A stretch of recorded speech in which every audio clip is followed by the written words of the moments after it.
Bon, avant de commencer d'entrer dans le dur de l'éducationnel, je voulais vous soumettre une réflexion. Mm.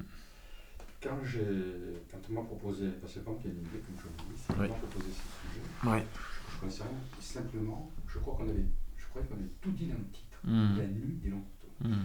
Et c'est ce mot de nuit qui m'a fait réfléchir, et ça m'a fait penser, vous savez, au film de Riefenstahl, La tribu de la volonté, où on voit ce rapport quasiment dialectique dans l'image entre la nuit qui est sur les chemises brunes et la lumière qui vient avec les chemises noires. Ouais. Et je me suis dit, là, est-ce que la nuit en couteau ne vient pas, d'une certaine façon, confirmer ces fameuses phrases de Valérie, toute civilisation est mortelle. Je voulais faire pour vous faire réagir à ça.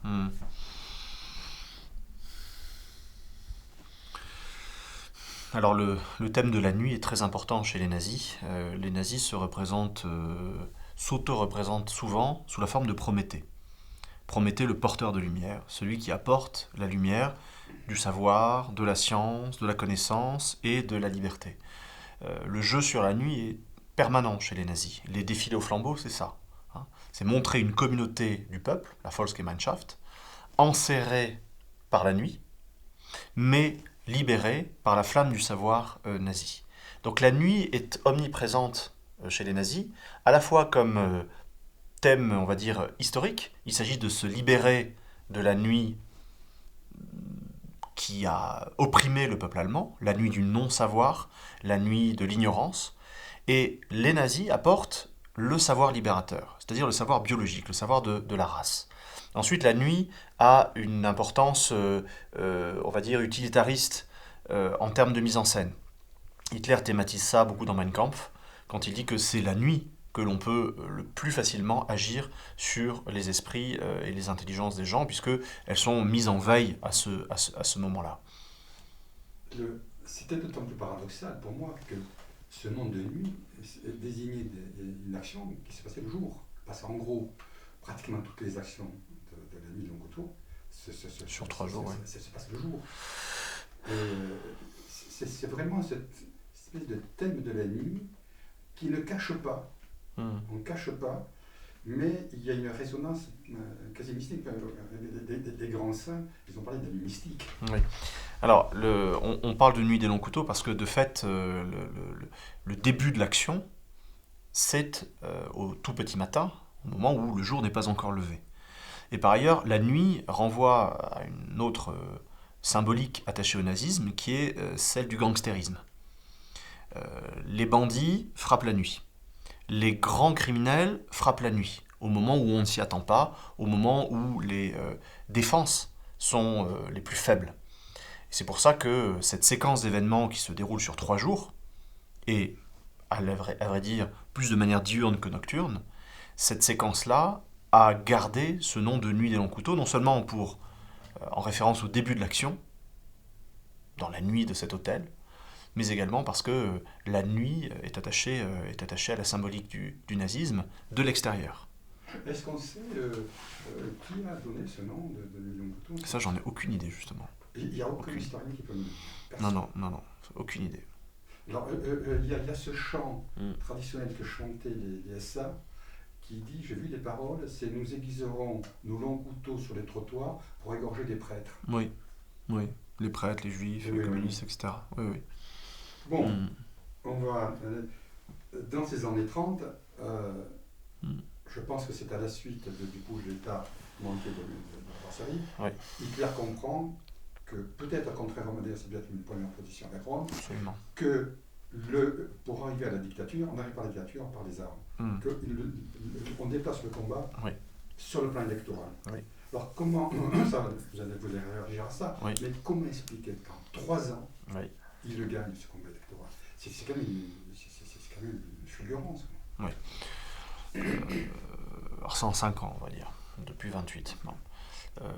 Depuis 1928, en 5 ans, de 28 à 33, vous avez 5 ans de campagne électorale permanente en Allemagne, puisque vous avez, je crois, 7 élections nationales, sans compter les élections au niveau des Länder, puisque chaque land a également son législatif et son exécutif. Dans ces 5 ans de campagne électorale permanente, les nazis ont le vent en poupe.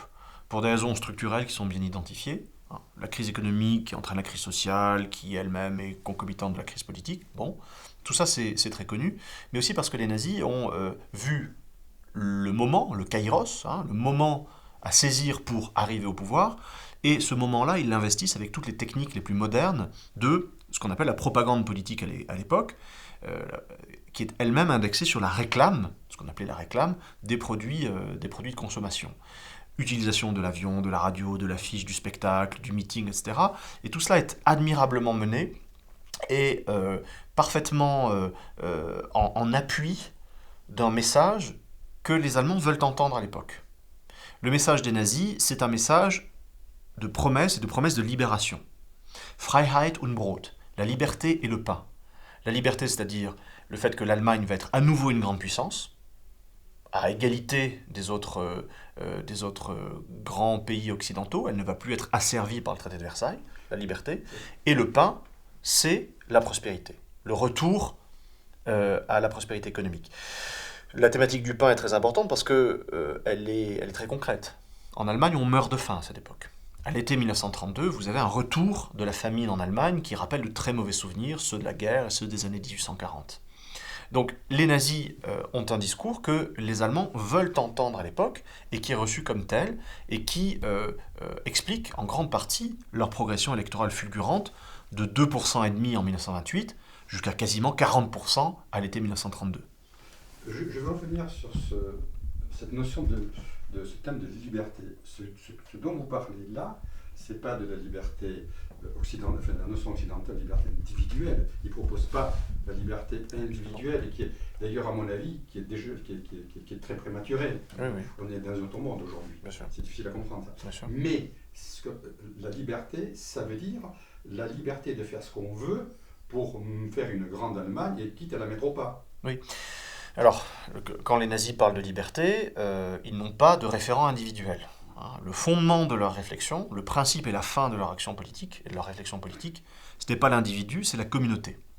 Ce n'est pas la partie, c'est le tout. Et ça vaut dans tous les domaines. Dans les domaines de la réflexion politique, le sujet de la politique, ce n'est pas l'individu, c'est la race, ou la nation, ou le peuple. Ces termes sont employés indifféremment. En termes de médecine, par exemple, les médecins ne soignent pas un individu, mais soignent le corps du peuple. Et les SS, par exemple, estiment eux-mêmes qu'ils sont les médecins du corps allemand, c'est-à-dire qu'ils peuvent intervenir contre des individus, quitte à les détruire, mais comme on détruit une verrue ou comme on arrache une dent carriée, pour le bien du grand tout, c'est-à-dire de organisme biologique, de la communauté du peuple. Donc le référent, il est holistique, c'est-à-dire c'est le tout, il n'est jamais individualiste, jamais. Donc c'est presque une vision tribale. J'ai un peu de mal avec ça, parce que ça suppose une téléologie, oui. Les tribus, les nations, machin, bon. Vous avez marqué le début de ce combat électoral en 1928, c'est la date où Rome part en Colombie, donc là Hitler, il lâche ça, et en 1933, quand il est quand même parvenu à être chancelier, il va, à la fin de l'année 1933, faire appel à Rome à l'intérieur de son gouvernement. Un ministère sans portefeuille, oui. Ohne Geschäftsbereich, il y a une signification, ça. Pourquoi à ce moment-là il rappelle Rome? Alors, dans le premier gouvernement Hitler, en janvier 1933, vous avez beaucoup de nazis importants qui manquent. Goebbels n'est pas dans le premier cabinet, par exemple. Goebbels est nommé très rapidement, en mars, avec une fonction exécutive absolument stratégique, névralgique, qui est la propagande. Quelques mois plus tard, donc en décembre 1933, c'est Röhm qui est appelé au gouvernement, mais c'est une position purement honorifique puisqu'il n'a pas il est sans attribution. C'est un ministère sans portefeuille. Et c'est conçu et voulu comme tel. C'est-à-dire que c'est une position purement honorifique qui vise à rendre honneur à la personne de Röhm, et au-delà de la personne de Röhm, ami personnel d'Hitler, combattant de la première heure du parti nazi, au-delà de la personne de Röhm, il s'agit d'honorer la troupe des 4 millions de SA qu'il commande.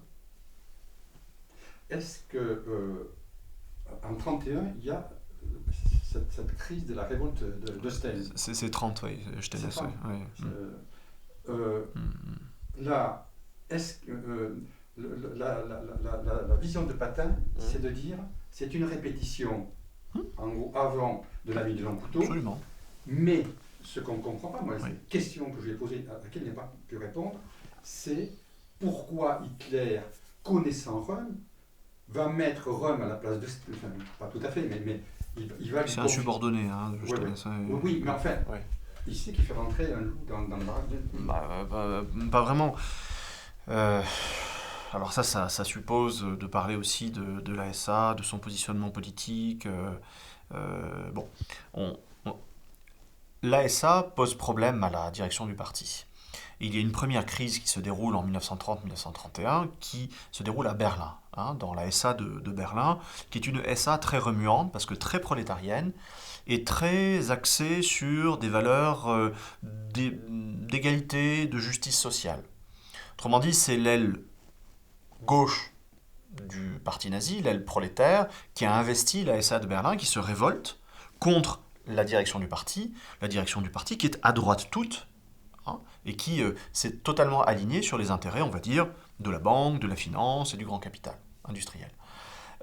Il y a donc une première révolte à ce moment-là, qui est elle-même étouffée, non pas dans le sang, alors il y a quelques baffes qui sont distribuées, mais il n'y a pas de meurtre à cette époque, on est sous la République de Weimar, mais cette révolte est étouffée par la SS.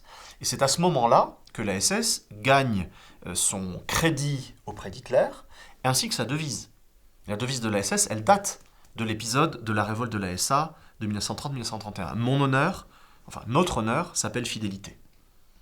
Et c'est Hitler qui a donné ça à Himmler en reconnaissance de la fidélité, précisément, des troupes SS par rapport à cette SA indisciplinée et remuante.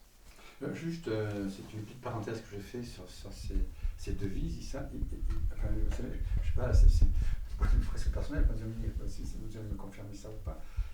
Il paraît qu'Hitler lui-même, il aimait créer des devises. Par exemple, et on dit même qu'il dessinait, et que c'est lui qui aurait dessiné la croix gammée. Mais bien sûr, oui, absolument. Oui. Ah oui, complètement. Oui, on a tous les livres d'esquisses, les cahiers d'esquisses, on a tout ça. Oui. Les étendards sont dessinés par lui. Moi, je m'y étais intéressé pour ma thèse sur le nazisme et l'Antiquité, parce que, de fait, dans ces livres d'esquisses, il dit, étendard romain via Mussolini. Donc, il imite complètement les étendards romains. J'ai tout un chapitre là-dessus sur ma thèse. Alors, je fais l'universitaire de base, qui se cite lui-même. On est au début de l'année 34, cette année qui est l'année d'un plus tôt. Ce qu'on va essayer de faire, c'est d'essayer de poser un peu la trame des rapports de force qui vont expliquer cette crise-là. Juste avant vraiment d'entrer là-dedans, est-ce que vous pourriez un petit peu nous brosser les rôles respectifs de Röhm et d'Hitler? Juste, selon vous, est-ce qu'il y a un rapport, une relation de domination? Est-ce qu'il y a une dominance dans cette relation? Est-ce qu'il y a une véritable relation personnelle? Et qu'est-ce qui les différencierait? Est-ce que vous pouvez nous poser les personnages sur la scène?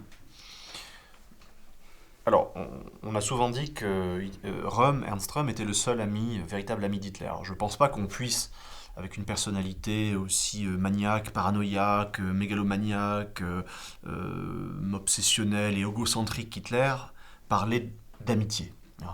Par contre, il y a une relation très singulière qui se manifeste par le fait que Hitler vous voit tout le monde, jusqu'au bout, jusqu'en 1945, tout le monde, y compris Goebbels, Himmler, Göring, sauf Röhm. Röhm est le seul qu'il tutoie et qui le tutoie. Il y a une relation d'estime réciproque, voire de fascination réciproque entre les deux hommes. Röhm a reconnu dans Hitler le génie politique, celui qui va sauver l'Allemagne, selon lui. Hitler a reconnu dans Röhm le génie militaire, l'homme de troupe, le cochon de tranchée, le chien de guerre. Cochon de tranchée, c'est Frontschwein, c'est l'expression qui est utilisée en allemand pour dire chien de guerre. Il a reconnu le Reiter, l'homme qui sait diriger les troupes. Et Hitler a une fascination pour cela parce qu'il a vécu les 4 années de la Grande Guerre comme l'expérience ultime de sa vie. L'expérience de la socialisation, du courage, du sens donné à la vie. Il reconnaît en Röhm l'homme de la Grande Guerre, le grand homme de la Grande Guerre.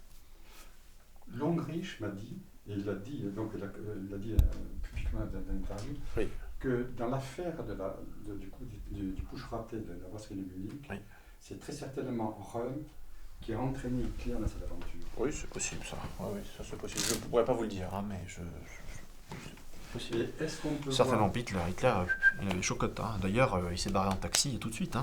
Il a pris le taxi pour se casser. Hein. C'est possible. Si. Au moment où il y a la fusillade, il se barre en taxi dans la banlieue de Munich, vers Dachau justement. Et c'est là qu'il est cueilli par la police. Donc Hitler, c'est le Hase, comme on dit en allemand. Hein. C'est le lièvre. Hein.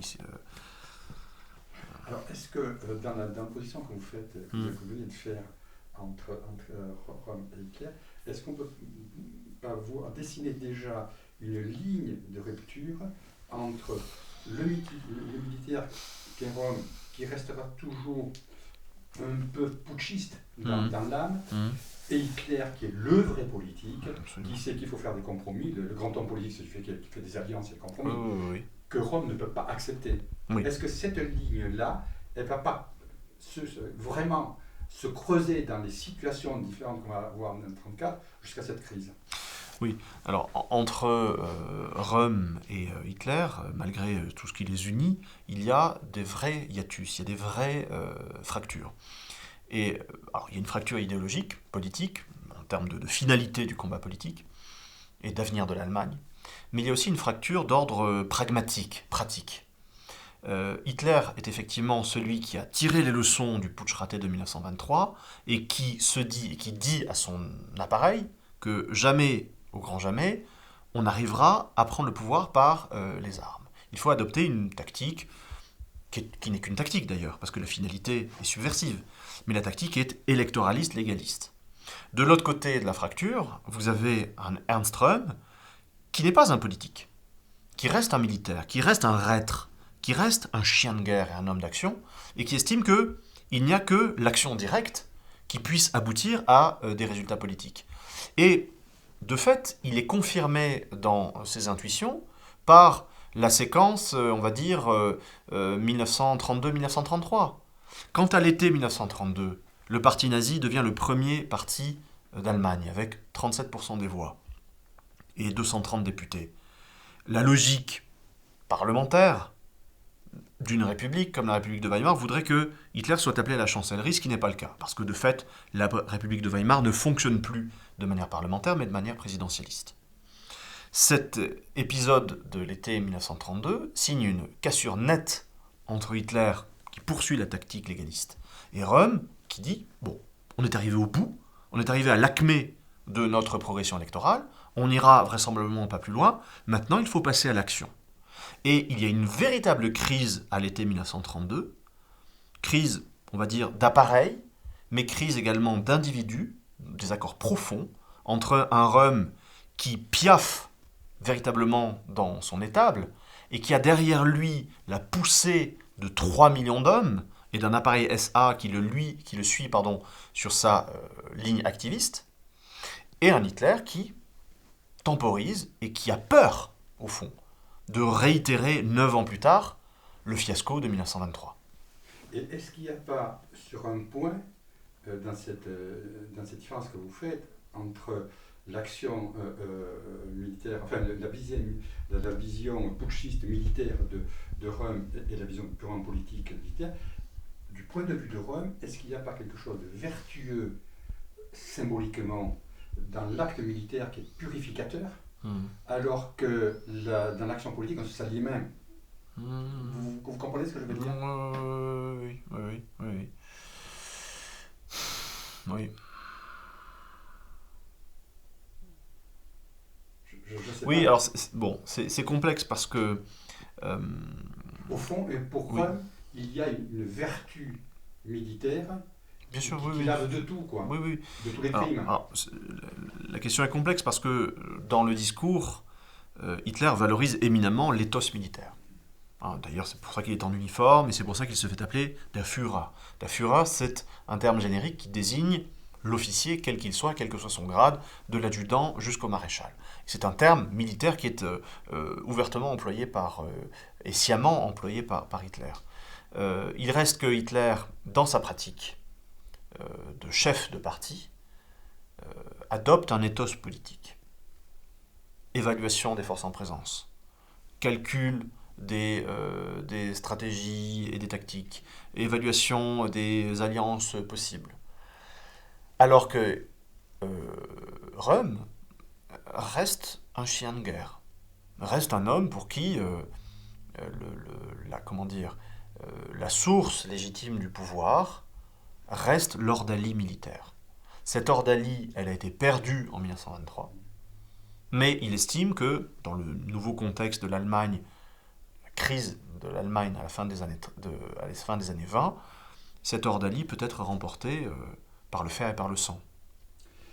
Vous l'avez mis sur le versant pragmatique. Oui. Vous disiez avant qu'il y avait une différence sur le versant idéologique. Oui. Est-ce que vous pouvez un peu développer ça?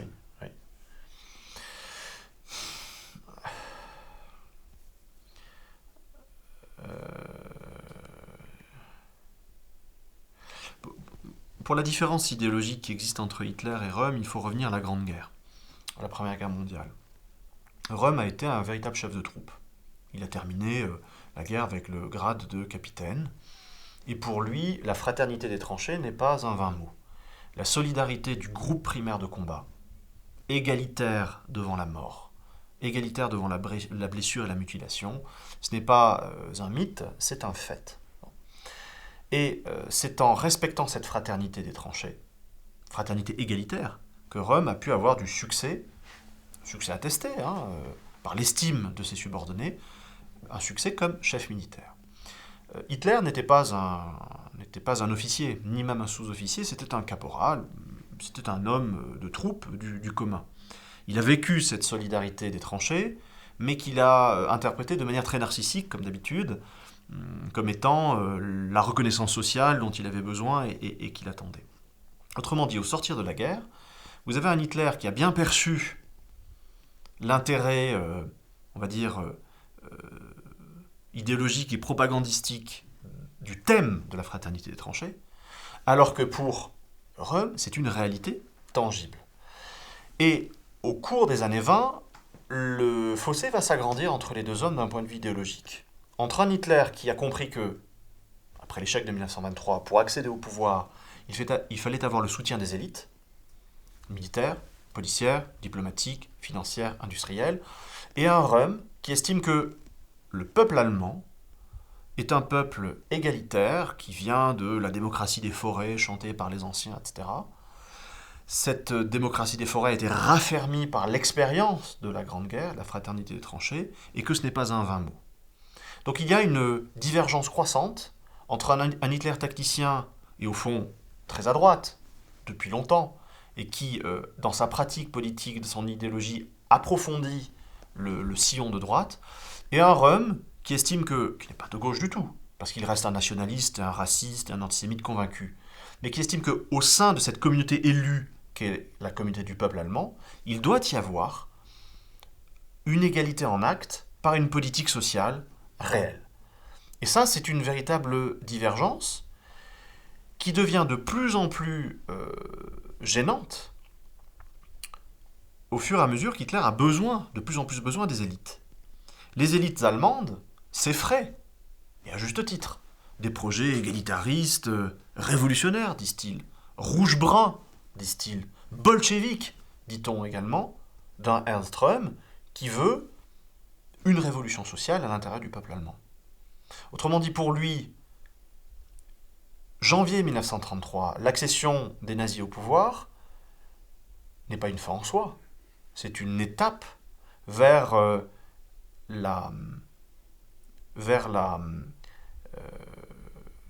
je vais y arriver. C'est une étape vers l'avènement d'un peuple égalitaire. Mais là, vous posez une façon lumineuse, en fait, tout le noyau dur des rapports de force qui se jouent là, parce que c'est vraiment d'un côté ce que vous appelez les élites, oui. Et on va en parler, parce que dans ces élites, il y a un jeu de l'armée. Bien sûr. Oui. Et avec une vision politique conquérante qui est de et puis l'autre vision qui est toujours à la base de toute dictature, c'est cette vision entre guillemets sociale on est près du peuple, on fonde le peuple sur les déshérités, les errants, ceux qui ont perdu leur identité. Mais c'est toujours comme ça. Et aujourd'hui, de Roménie aux islamistes, c'est toujours pareil. Et Trump, c'est toujours pareil. Le milliardaire qui se fait passer pour l'américain de base. Enfin, c'est quand même la plus grande supercherie d'histoire de l'humanité, quand même, Trump. C'est fantastique. Enfin, bref. C'est pour un autre film. Donc, comment on peut passer à Obama à Trump? Non, attends, il y a encore que tu ne mets pas la question.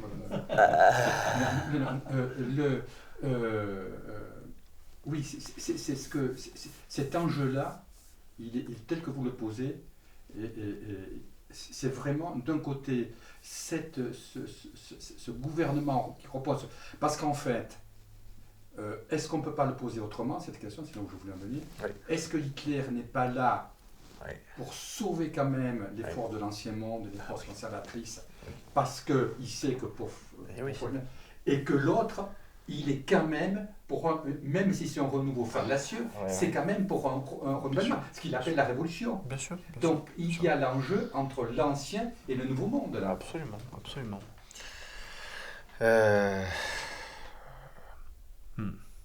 Là, il faut revenir à la fondation même du parti nazi en 1919.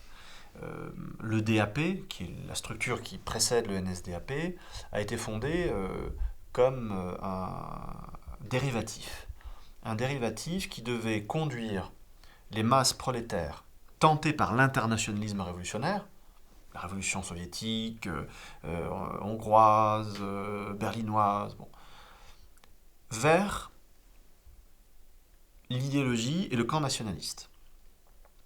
Et ça, c'est parfaitement résumé par le nouveau nom que donne Hitler au parti en février 1920, qui est Parti national-socialiste des travailleurs allemands. Parti des travailleurs parce que ça s'adresse aux prolétaires, et national-socialiste parce qu'on vend aux prolétaires l'idée qu'on va leur offrir un avenir socialiste, c'est-à-dire égalitaire, de prospérité, de reconnaissance, dans un cadre national, contrairement aux révolutions internationalistes qui sont destructrices de la nation. Donc, dès l'origine, le parti nazi est un dérivatif ou un attrape-mouche.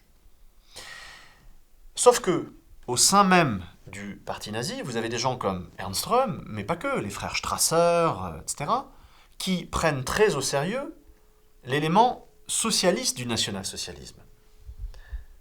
C'est-à-dire qu'ils prennent très au sérieux l'idée selon laquelle, dans le cadre national, après l'arrivée au pouvoir, il va y avoir quelque chose comme, sinon une révolution, du moins une subversion des rapports sociaux existants, des hiérarchies sociales existantes, qui va donner à l'homme allemand du commun, au petit homme, der kleine Mann, la dignité éminente que sa biologie et son histoire lui valent.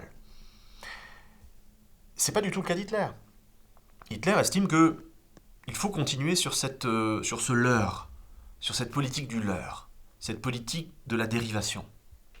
Il faut poursuivre sur la promesse nationale-socialiste, tout en menant une politique très classique qui sert les intérêts en place, les intérêts des élites aristocratiques, bourgeoises, militaires, financières, industrielles, technostructurelles, etc. Ce que vous venez de dire là, ça se pose la crête sur la question de l'armée. Oui, absolument. C'est plus que la question militaire, c'est la question de l'armée. Absolument, l'armée en tant qu'institution. Oui, Moi, je voulais... Et en tant que corps des officiers. On continue, oui. Je veux juste vous introduire là-dessus. Oui. Dans le film précédent que j'ai fait sur De Gaulle et son rapport à l'Union soviétique, j'ai bien sûr traversé la période de mai 68. Faut m'envoyer les liens de tous ces films. Et il y a un historien qui dit, entre la position du Parti communiste, vous voyez, on n'est pas loin de ce que vous dites. Bien sûr, l'alliance des cocos et de Gaulle, c'est fantastique. Voilà. La position du Parti communiste et la position des étudiants, elle se marque sur une chose. Il dit, les étudiants, ils sont dans un monde où l'armée n'existe pas. Et ils n'ont pas compris ça. Or que le Parti communiste sait que l'armée française sous De Gaulle, elle existe, elle est en marche. Et je me demande si Hitler n'a pas ça. C'est qu'à un certain moment, il sait que de toute façon, le bras armé, c'est l'armée, ça passera. par l'argent, mais c'est surtout par l'armée. Bah oui, mais d'autant oui, ça on va bien sûr. Donc on va peut-être... L'armée, on parle l'armée. Est-ce qu'on peut en parler déjà? Bien sûr, bien sûr. 2 minutes, Bien sûr, oui, oui. Absolument, absolument. Alors,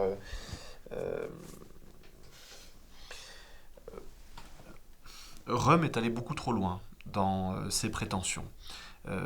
Röhm a fait un calcul arithmétique, une comparaison mathématique très simple. Son organisme, les SA,